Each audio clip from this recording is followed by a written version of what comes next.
After the first shock of astonishment, however, we resolved as a matter of course upon further experiment forthwith. Our operations were now directed against the great toe of the right foot. We made an incision over the outside of the exterior of os sesamoideum pollicis pedis, and thus got at the root of the abductor muscle. Readjusting the battery, we now applied the fluid to the bisected nerves, when, with a movement of exceeding lifelikeness, the mummy first drew up its right knee so as to bring it nearly in contact with the abdomen, and then, straightening the limb with inconceivable force, bestowed a kick upon Dr. Ponnonner, which had the effect of discharging that gentleman, like an arrow from a catapult, through a window into the street below. We rushed out en masse to bring in the mangled remains of the victim, but had the happiness to meet him upon the staircase coming up in an unaccountable hurry, brimful to the most ardent philosophy, and more than ever impressed with the necessity of prosecuting our experiment with vigor and with zeal. It was by his advice, accordingly, that we made upon the spot a profound incision into the tip of the subject's nose, while the doctor himself, laying violent hands upon it, pulled it into vehement contact with the wire. Morally and physically, figuratively and literally, was the effect electric. In the first place, the corpse opened its eyes and winked very rapidly for several minutes, as does Mr. Barnes in the pantomime. In the second place, it sneezed. In the third, it sat upon end. In the fourth, it shook its fist at Dr. Ponnonner's face. In the fifth, turning to Messrs. Glidden and Buckingham, it addressed them in very capital Egyptian thus: "I must say, gentlemen, that I am as much surprised as I am mortified at your behavior. Of Dr. Ponnonner nothing better was to be expected. He is a poor little fat fool who knows no better. I pity and forgive him, but you, Mr. Glidden, and you, Silk, you who have travelled and resided in Egypt until one might imagine you to the manner born, you, I say, who have been so much mother tongue, you whom I have always been led to regard as the firm friend of the mummies, I really did anticipate more gentlemanly conduct from you. What am I to think of your standing quietly by and seeing me thus unhandsomely used? What am I to suppose by your permitting Tom, Dick, and Harry to strip me of my coffins and my clothes in this wretchedly cold climate? In what light, to come to the point, am I to regard your aiding and abetting that miserable little villain, Dr. Ponnonner, in pulling me by the nose?" It will be taken for granted, no doubt, that upon hearing this speech under the circumstances, we all either made for the door, or fell into violent hysterics, or went off in a general swoon. One of these three things was, I say, to be expected. Indeed, each and all of these lines of conduct might have been very plausibly pursued, and upon my word, I am at a loss to know how or why it was that we pursued neither the one nor the other, but perhaps the true reason is to be sought in the spirit of the age, which proceeds by the rule of contraries altogether, and is now usually admitted as the solution of everything in the way of paradox and impossibility. Or perhaps, after all, it was only the mummy's exceedingly natural and matter-of-course air that divested his words of the terrible. However this may be, the facts are clear, and no member of our party betrayed any very particular trepidation, or seemed to consider that anything had gone very especially wrong. For my part, I was convinced it was all right, and merely stepped aside out of the range of the Egyptian's fist. Dr. Ponnonner thrust his hands into his breeches pockets, looked hard at the mummy, and grew excessively red in the face. Mr. Glidden stroked his whiskers, and drew up the collar of his shirt. Mr. Buckingham hung down his head, and put his right thumb into the left corner of his mouth. The Egyptian regarded him with a severe countenance for some minutes, and at length, with a sneer, said, "Why don't you speak, Mr. Buckingham? Did you hear what I asked you, or not? Do you take your thumb out of your mouth?" Mr. Buckingham hereupon gave a slight start, took his right thumb out of the left corner of his mouth, and by way of indemnification inserted his left thumb in the right corner of the aperture above mentioned. Not being able to get an answer from Mr. B, the figure turned peevishly to Mr. Glidden, and in a peremptory tone demanded in general terms what we all meant.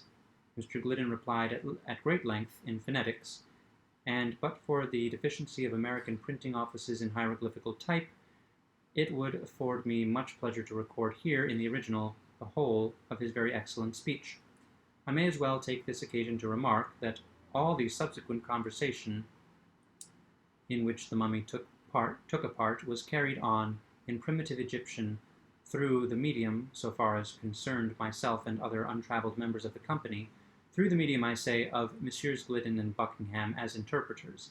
These gentlemen spoke the mother tongue of the mummy with inimitable fluency and grace, but I could not help observing that, owing no doubt to the introduction of images entirely modern and, of course, entirely novel to the stranger, the two travellers were reduced occasionally to the employment of sensible forms for the purpose of conveying a particular meaning.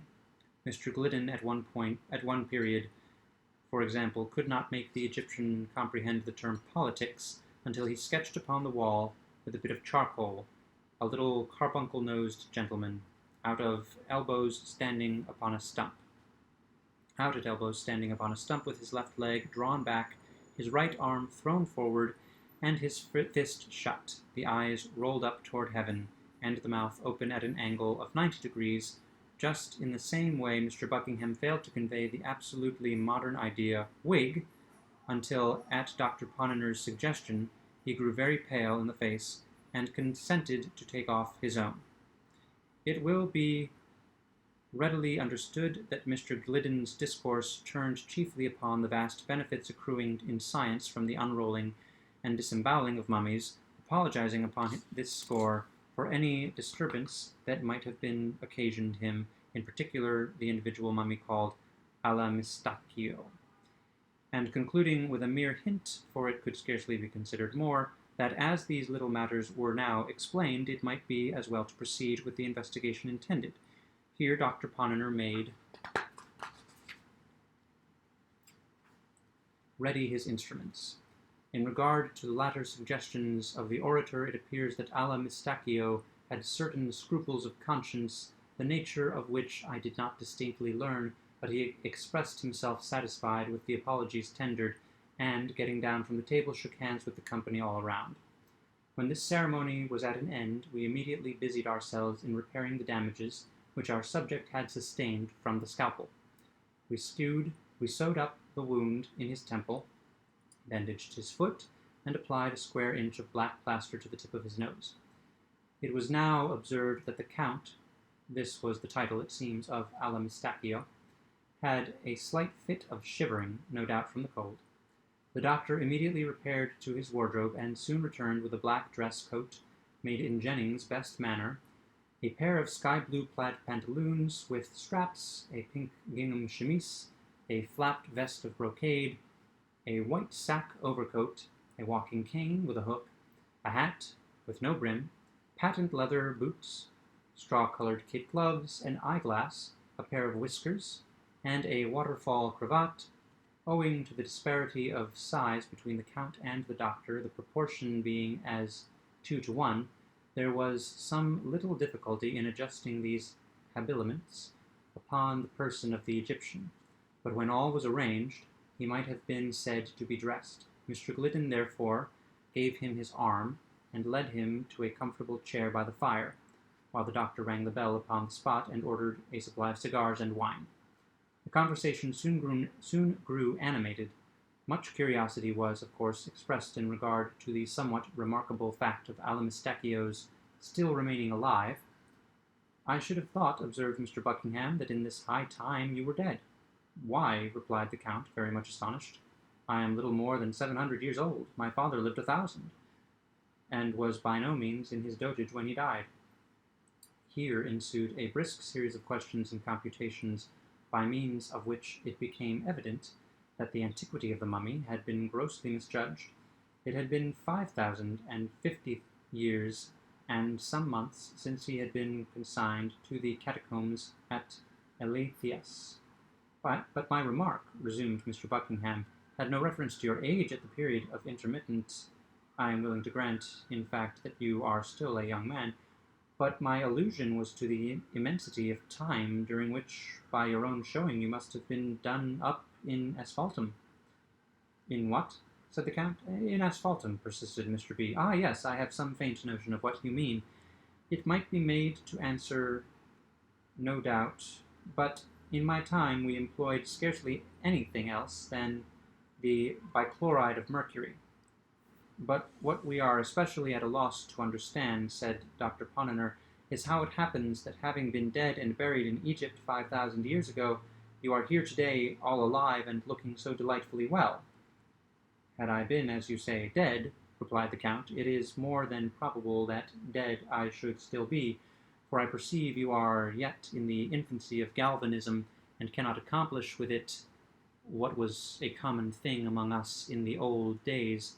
But the fact is, I fell into catalepsy, and it was considered by my best friends that I was either dead or should be. They accordingly embalmed me at once. I presume you are aware of the chief principle of the embalming process? Why, not altogether.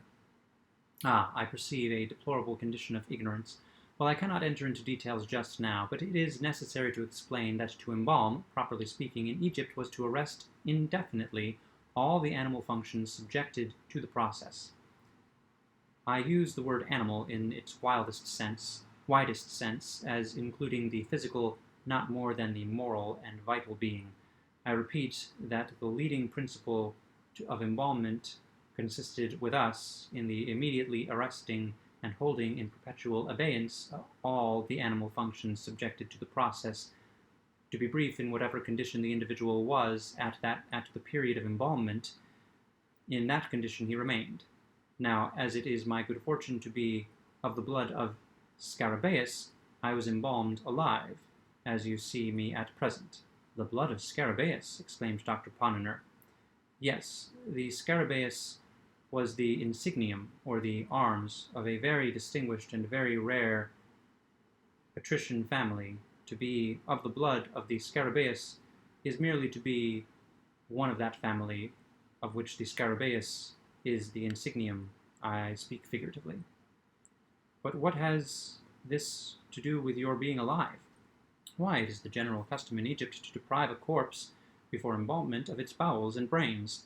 The race of the Scarabaei alone did not coincide with the custom. Had I not been Scarabaeus, therefore, I should have been without bowels and brains, and without either it is inconvenient to live.